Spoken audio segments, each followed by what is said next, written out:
Bonjour, bonjour, voilà, ce sont les derniers jours de mars, bientôt le 1er avril, mais c'est pas une blague, hein, vous venez de changer d'heure, voilà, nous venons de passer à l'heure d'été. Malheureusement, nous sommes toujours aussi à l'heure du Covid. L'heure du Covid depuis le 17 mars l'année dernière, puisque c'est ce jour-là que, comme pratiquement tout le monde en France, Émergence a fermé ses portes, nous avons fermé pour 4 mois. Heureusement, depuis la rentrée, hein, on l'a déjà vu dans d'autres échanges, nous avons pris les formations en septembre, les formations ici à Émergence, les formations à Paris, les formations dans les établissements. Et ma foi, ben, tout ça se passe plutôt bien,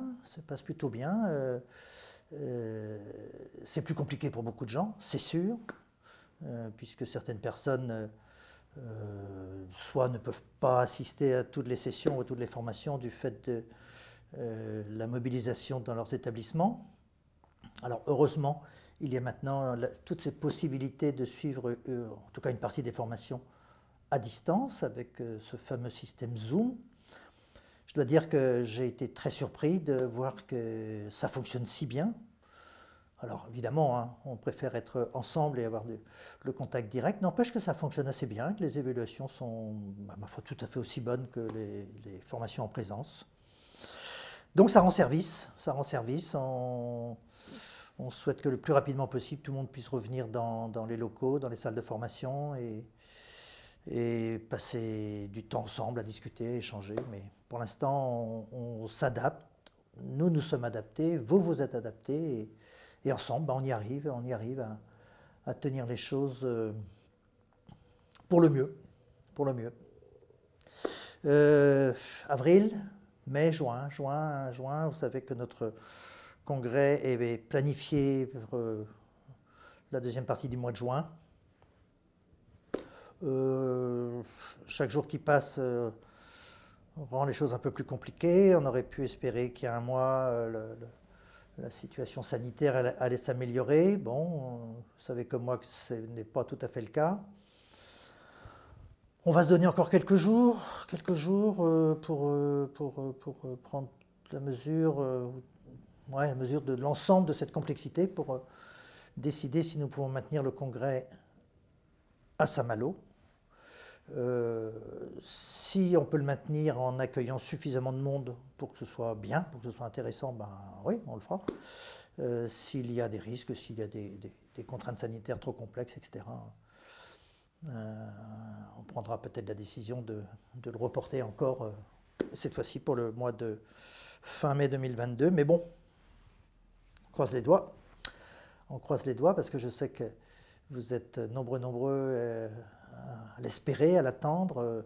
C'est un peu comme tous les gens qui arrivent ici dans les formations, les participants, les formateurs qui disent « Oh, qu'est-ce que ça fait du bien de revenir, de refaire une formation, d'enseigner.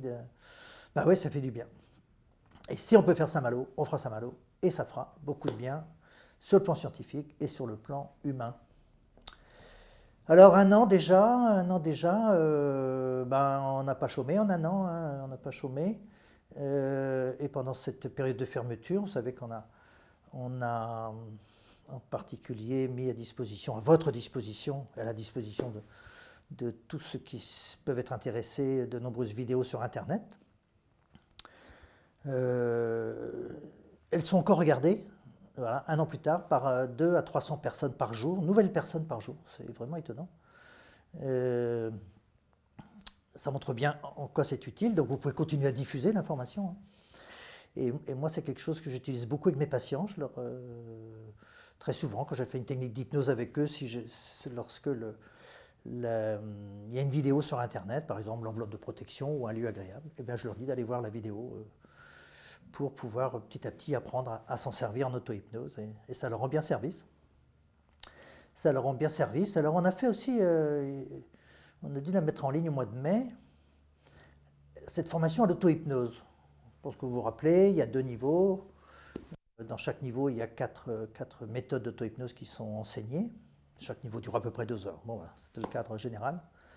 Et le premier niveau, on l'a mis à la disposition de tous les professionnels de santé, depuis le début.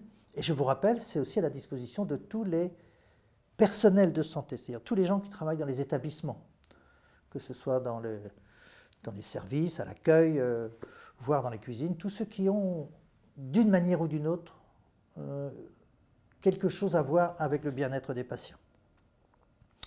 Cette formation d'auto-hypnose, c'est pour vous, mais bien sûr, derrière ou à côté ou au-delà, il y a vos patients, et mieux vous vous portez, et mieux vous pouvez vous occuper d'eux. Voilà. Donc, c'est toujours la finalité de tout notre travail et de tous nos enseignements et de toutes vos formations, c'est d'aider nos patients. Alors voilà, il y a beaucoup de gens qui ont suivi ce premier niveau en ligne, puisqu'il y a aujourd'hui plus de 1000 personnes qui ont fini le premier niveau, qui l'ont validé. Vous savez qu'il y a une attestation de formation qui va avec, hein, qui peut servir voilà, un jour ou l'autre pour les instances, pour vos établissements. Et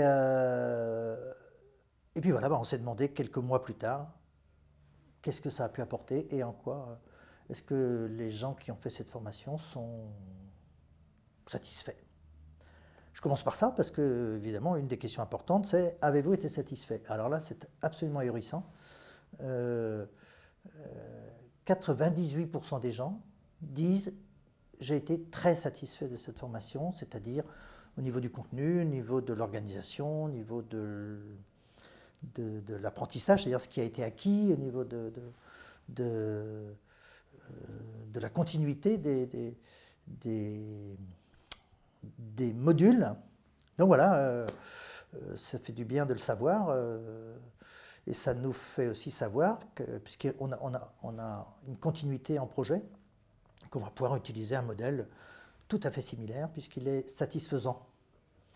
C'est intéressant aussi de voir que parmi les gens qui se sont inscrits à cette formation d'auto-hypnose, un tiers des gens ne connaissaient pas du tout l'hypnose.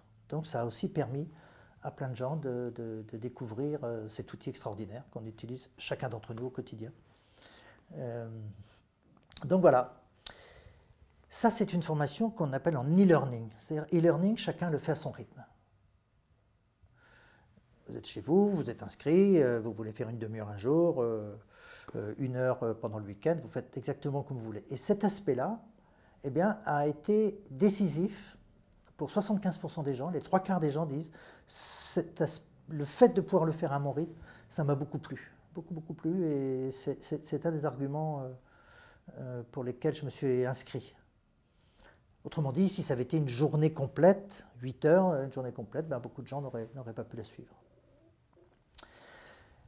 C'est intéressant aussi de voir on a demandé aux participants, pour une future formation à l'hypnose, est-ce que ce serait mieux de la faire complètement en présentiel, nous faisons toujours des formations en présentiel, ou de la faire en e-learning comme celle qui vient d'être suivie. Et là, c'est très clair, hein, les deux tiers des gens disent non, il faut faire le format e-learning est plus adapté pour cet enseignement. À suivre, à voir, à voir. Des activités, ben oui, il y en a eu d'autres, et puis si ça vous intéresse, hein, vous pourrez trouver une conférence que j'ai donnée à l'Espace des Sciences, devant une salle vide, hein, il y a quelques semaines, et une conférence que vous trouverez sur le site Émergence, qui dure, je ne sais plus, une heure peut-être, avec des questions après.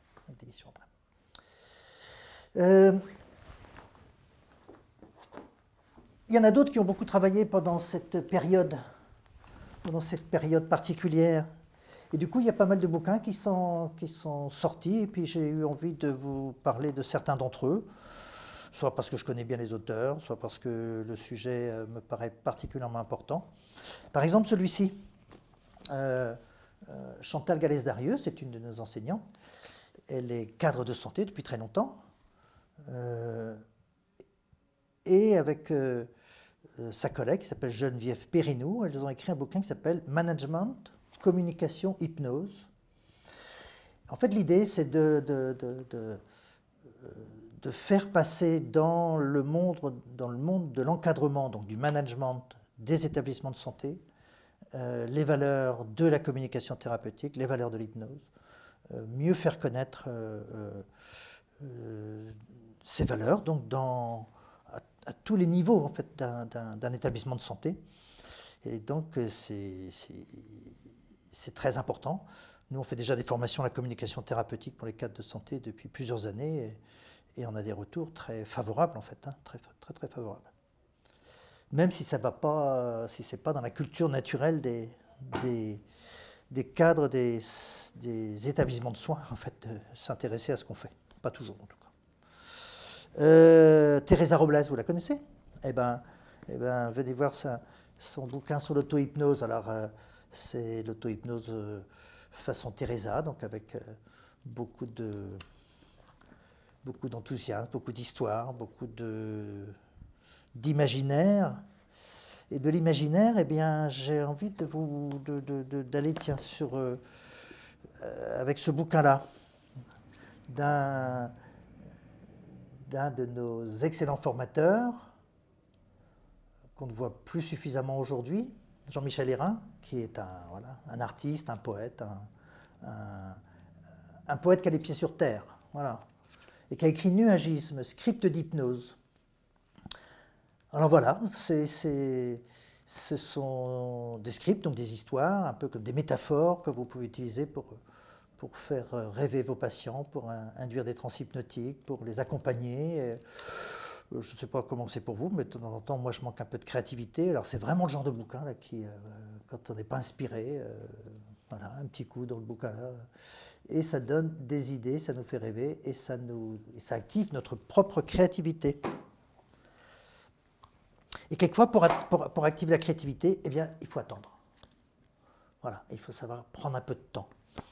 Et j'aime bien parler de Marc Galli parce que je trouve je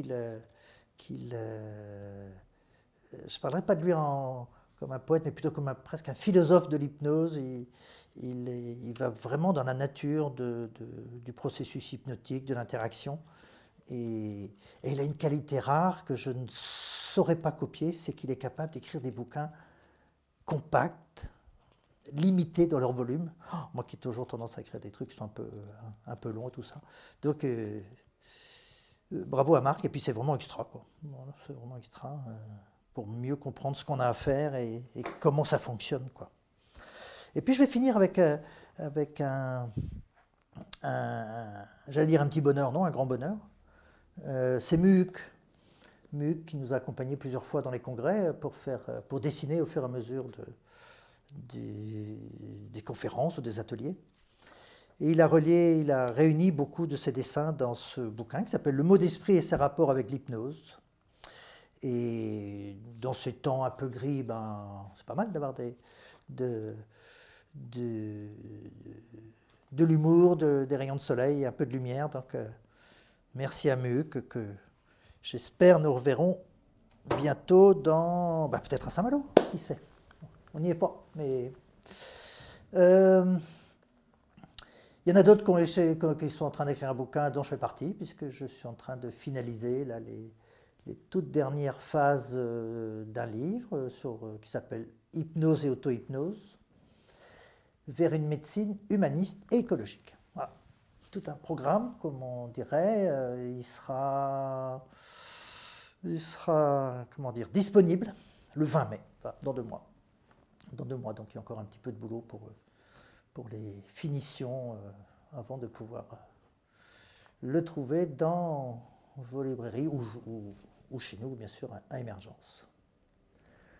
Voilà, des activités qui ont commencé il y a quelques mois, les activités qui vont se poursuivre, et vont vous arriver bientôt, puisqu'on est en train de finaliser, avec Enora, qui est à côté de moi, là, on est en train de finaliser le catalogue de l'année donc 2021-2022. Voilà, donc on va vous proposer des activités, des formations, des programmes complets, comme on sait faire. Peut-être qu'on devra aussi adapter en cours de route comme on a dû faire. On espère que tout ça sera bientôt derrière nous. Et qu'on pourra penser le futur de manière beaucoup, beaucoup plus confortable. Voilà, en tout cas, le monde de l'hypnose va bien. Les participants en formation sont là et sont contents. Les enseignants sont ravis d'enseigner. Les professionnels de santé sont très actifs dans le monde de l'hypnose. Voilà. Et eh bien, je serais ravi de vous retrouver très bientôt. D'abord, peut-être dans la prochaine newsletter, lettre d'information à Saint-Malo, et puis dans les formations ici, ou sous toute forme qui sera possible. Voilà, je vous dis tout ça très bientôt, et puis réveillez-vous bien demain matin.